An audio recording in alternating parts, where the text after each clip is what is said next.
Karachi P T I Sindh کے صدر حلیم عادل شیخ کا فارم 45 کے مطابق منتخب اراکین اسمبلی سے اہم اجلاس انصاف ہاؤس کراچی میں منعقد کیا گیا۔ اجلاس میں فارم 45 کے مطابق پی ٹی آئی کے اراکین قومی و صوبائی اسمبلی سمیت وکلاء نے شرکت کی۔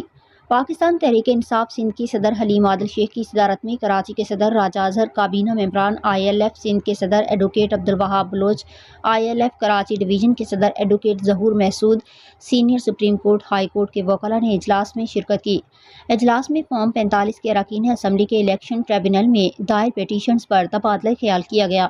پی ٹی آئی کے اراکین اسمبلی کو الیکشن ٹریبونل میں زیر سماعت کیسز میں درپیش قانونی مسائل کو بھی اجاگر کیا گیا۔ اجلاس میں فارم 45 کے تمام امیدوار موجودہ وکلاء سے تمام کورٹ کے معاملات میں اہم ایشوز پر بات ہوئی، جس میں تمام امیدواروں نے اپنے اپنے کیسز کے حوالے سے بھی آگاہ کیا۔